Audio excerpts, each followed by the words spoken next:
Good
morning. Happy July 5th, everybody. I'm gonna shut this amp off. It's a teeny noisy. Just a teeny. How's everybody doing out there?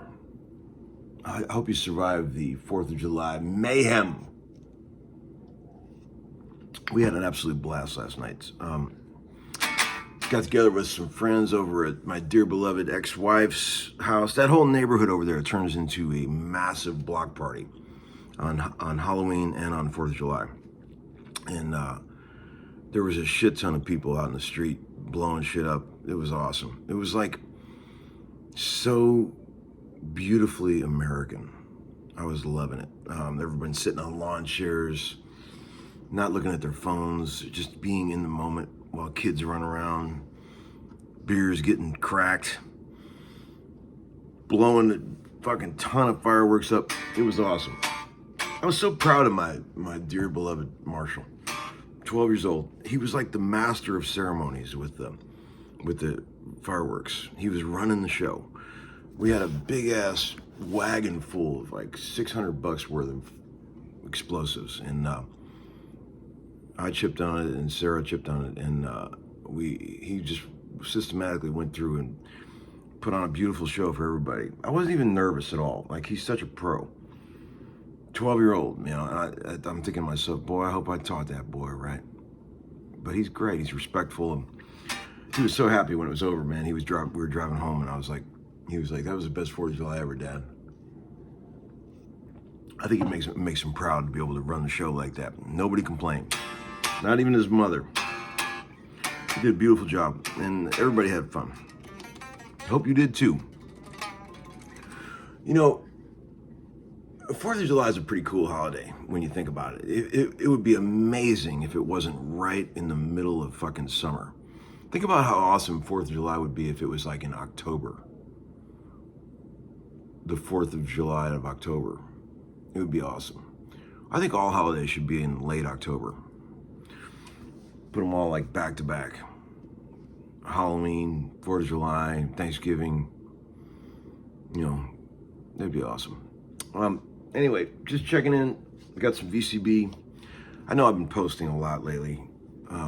Don't worry, a drought's coming. So get it while you can, friends. That's what I say. You see how all cyclical this all is. The ups and downs of the homeschooling program. Sometimes it's hot and heavy, big sales going on, units moving, and then sometimes it's tumbleweeds. Kind of like life, friends. But I got some VCB here for you. And then I'm going to go over, take Marshall over to Brett Papa's. We're going to do a video today.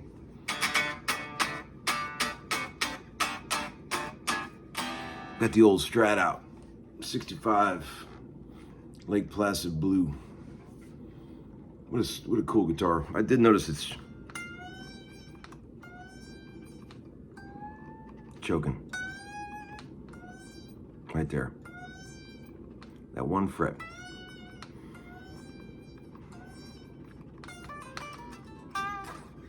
You can't have it all, friends. You can't have it all in this life. Okay, let's see. Let's see here. I got about 7 or 8 VCBs for you with my cheapo Walmart reader glasses. Hey Larry, just finished listening to Nick Goverich's album for about the 4th time in a row. Wow, it's killer. Songs are great, recorded beautifully. The pocket is amazing. Honestly, the best thing I've heard in a long time. Thank you, sir. I really appreciate that. Those songs are intoxicating, man. I'm telling you.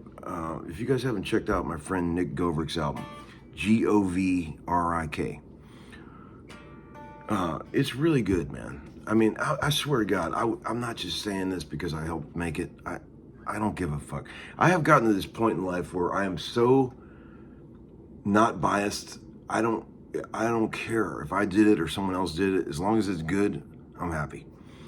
And I feel like that record turned out really good. I'm really happy with it. And Nick's happy with it too. And it's been really doing well. And people seem to like it because they're good songs, man. They're good songs that fucking you could sink your teeth into, you know? There's no bullshit. Okay, a guy named Todd Powers said, when you made mention of Letterman in the VCB yesterday, I recalled you mentioning that you had a yellow Strat back in the day. Got me wondering, a choice influenced by Sid McGinnis at all? No, but let me tell you a funny Sid McGinnis story. You guys remember Sid, the amazing guitar player that played on the Letterman show for years? New York guy. He played on one of my all-time favorite albums, Peter Gabriel's second solo album, the one with the scratches on the cover. And he played beautiful guitar and pedal steel on that album. And I love that record. God. And so the first time I ever did the Letterman show in the early 90s, 94, with dear Winona Judd, my old friend. And it was like a fucking meat locker in there. Like they kept that studio at like 55 degrees, and you walk in, it's like, wow, it's really cold in here. Walked over to Sid, you know, and I was setting up my gear, and there's a pretty rollicking video on YouTube of her doing a song called Old Enough to Know Better, where I was plunking on an old blue Les Paul Jr. that was a reef-in. Pretty rollicking. If you can find that. I think it got taken down. I'm not sure if it's still out there, but Winona on Letterman doing Old Enough to Know Better. I was wearing a leather jacket and plunking. I was a young man. It was pretty good. Willie Weeks on bass. I walked up to Sid and I said, man, you played on one of my all-time favorite albums, the Gabriel record. And he was like, man, thank you. He was like, that was the best music I've ever made in my whole life. And I was like, I don't blame you for 1 second, buddy. It's a great record. And we chatted it up for a little while, and that was that. And then years later, I came back and did that show again. And I thought for sure he'd forgotten me. I'm just another road guy in a million bands that have come through there. He walks right up to me and goes, hey, Tom. And I was like, how the fuck do you remember me, man? He was such a cool guy. He still is a cool guy. I haven't seen him in ages, but I'd love to reconnect with him. Great player, great dude, great memory. Okay, let's move on here. I remember those Starlix videos, terrible, and they were expensive as hell. You remember those 80s Starlix videos that you could only get on VHS, and it was like super wobbly, and everyone had bad haircuts. Oh my God, those things were brutal. That's all we had as a resource back when we were kids, you know. I remember There was a music store in Nashville a million years ago called Guitar Heaven, way out in like fucking Antioch. And every time you walked in there, they had a TV just blazing those Starlix videos.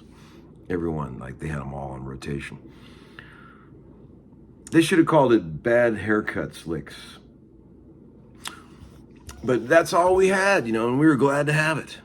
We walked uphill both ways to school. We used to heat up the ice cubes for dinner. We didn't complain about it. We didn't have all this fucking YouTube shit spoiling the hell out of you guys. This generation will be known as the spoiled generation. I'm deeming it that right now. I'm naming it that. And I'm part of it too. I love it. I love being spoiled.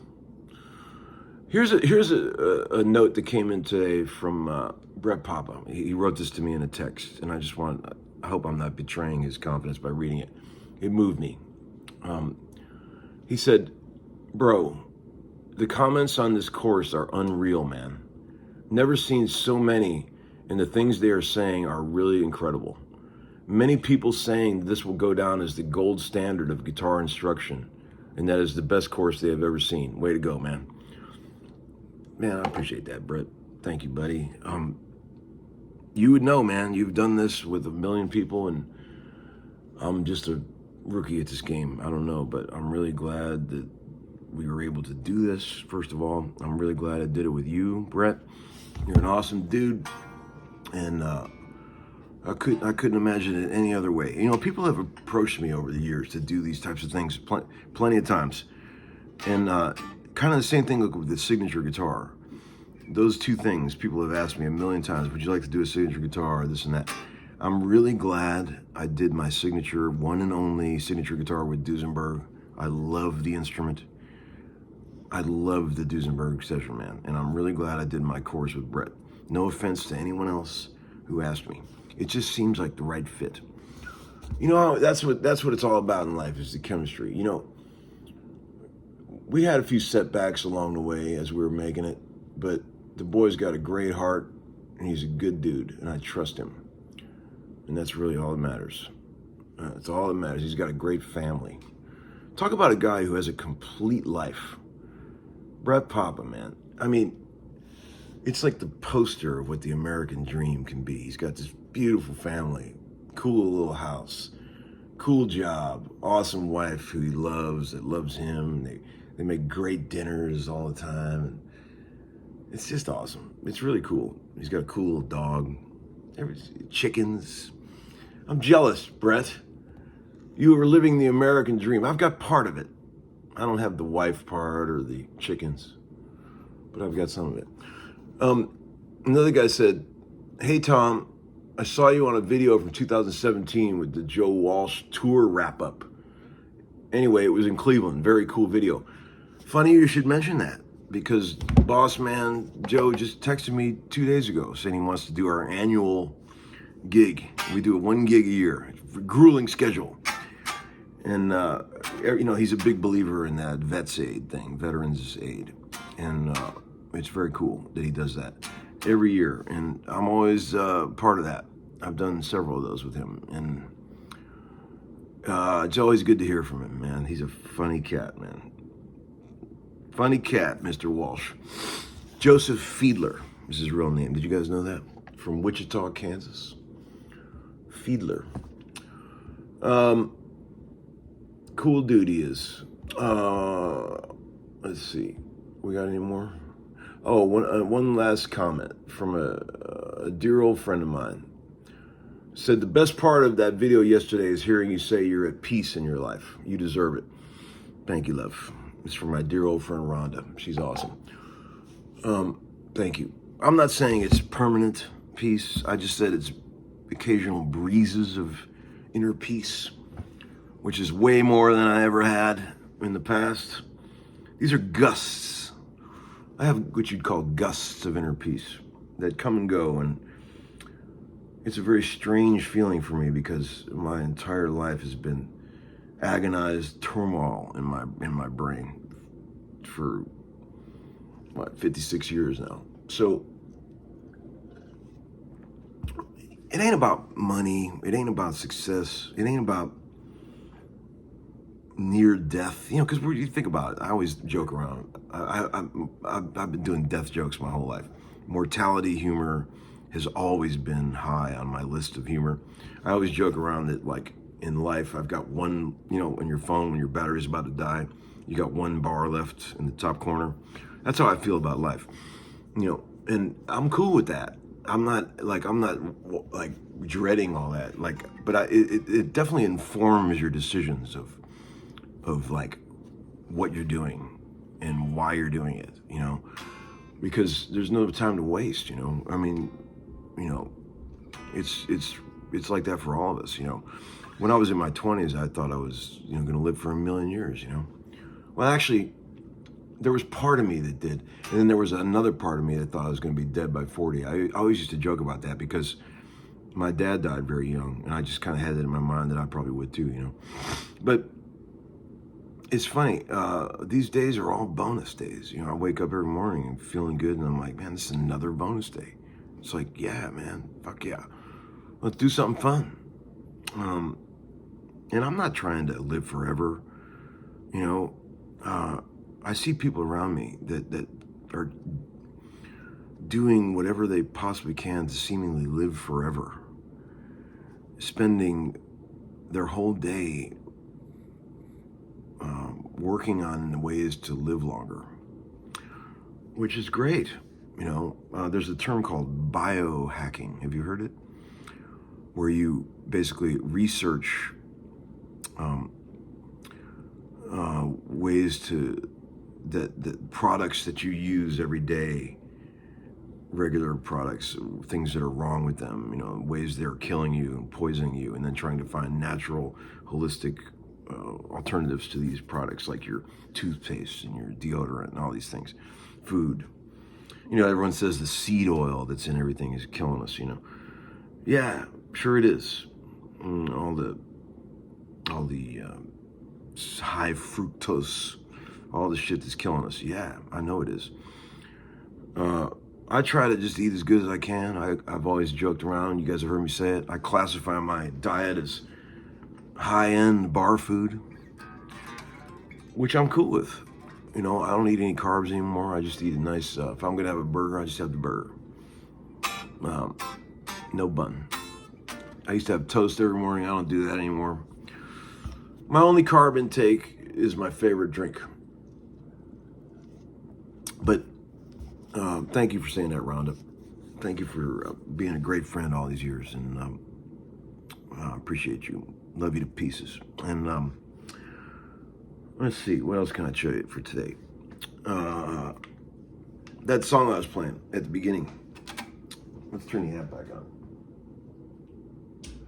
That was an old Trip the Witch number called Planet TD1. And this is a nice little groove. Dig it. I'll show you the chords real quick.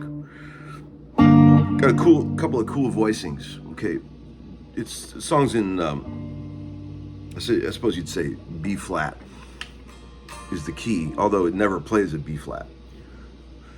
That's a funny mystery of music. There's a lot of songs that are in a key, let's say B flat, but that song never plays a B flat the whole song, even though that's the key that it's in. You know how that works, don't you? That would boggle the mind of the amateur guitarist or musician that doesn't understand the concept of music. How the hell could it be in the key of B flat when you never play a B flat? Well, it's all about the relative minor, friends. The key of B flat, it's this one. When you play an A chord and you act like you have a capo, or you play an E chord and you act like you have a capo all the way up to fucking here.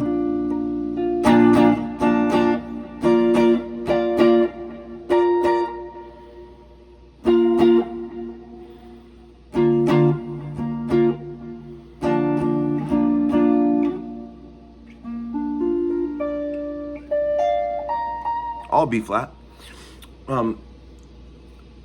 if you're playing in the key of B flat and you're in the song's in a major key, let's see, which means, let's just say those are the chords, right? I'm going to show you 3 chords. We're gonna do this again. This has been covered. Got to clear off the looper. I'll play a 3-chord song that's in a major key. Okay, B flat, G minor, E flat, B flat. Okay. Slightly out of tune. Who gives a fuck? Okay, so that's our chords, right? So that's in the key of B flat. The loop's kind of fucked, but whatever. All right, this is for a straight demonstration. So if you try to play solos, the song is very majory, so the scale that works is called the B flat major scale.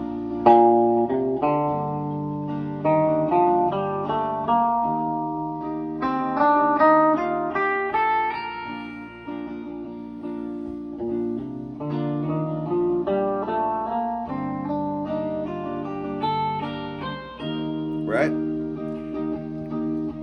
So if you try to start playing if you try to play blues in B flat over that, it sounds like shit. Check it out.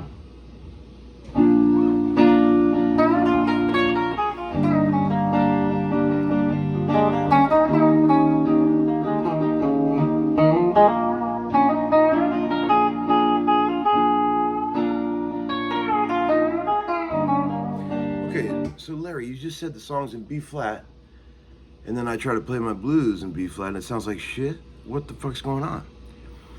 Well, this is the thing that perplexed most cavemen guitar players since the dawn of amplifiers, and since the birth of the Jordan Boss Tone. It doesn't make any sense. Why can't you play blues in B flat in the key of B, in the key of B flat? It's because certain chord progressions have a major tonality, major scale tonality. Now, what does that mean? That means that only the major scale works over that, but the blues scale is a minor type scale. There's minor notes in it. The dominant 7, the A flat, and the flat 3, you know, the D flat. Those are blue. Those are minory, and that's what the blues is. It's got a minor sort of intonation. It's got a minor tonality. Minor. So this major scale chord progression don't fly. So how do you make it work? Take your blues down 3 frets. It's a miracle. God threw all of us cavemen guitar players a bone by saying, I gotta fix the thing where they can't play blues in the key of the song. So here's a miracle for you. Go down 3 frets and then play your blues. Play blues in G. Watch.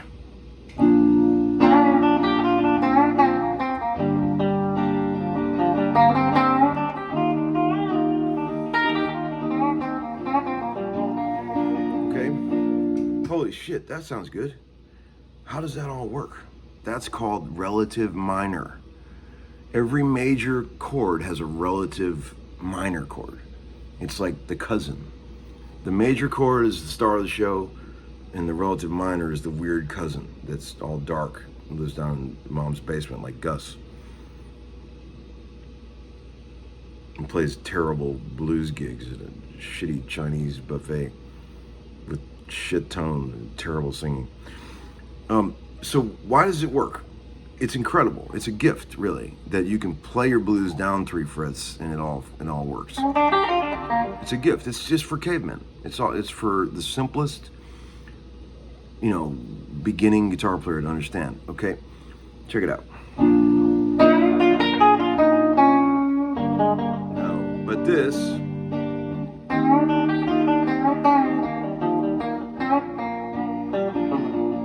That works. Where was I going with all this? Well, I was going to show you the chords to Planet TD1. Check this out. It's real simple, and then I'm gonna hang up because this is getting too long.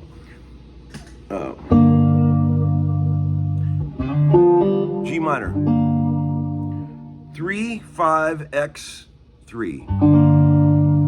3-note chord. And then F6. 1, 3, 3, 2, 3. You could also do it 1, X, O, 2, 3.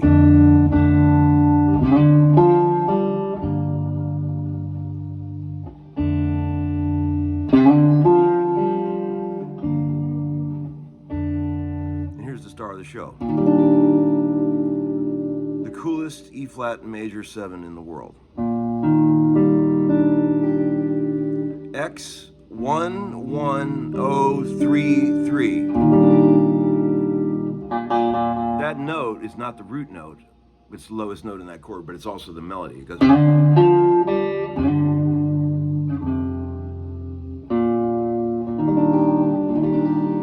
E flat major 7.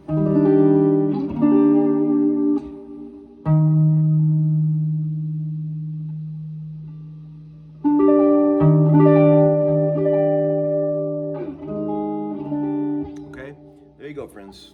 A little something to chew on for today. Have a great day. I'll see you later. Take care.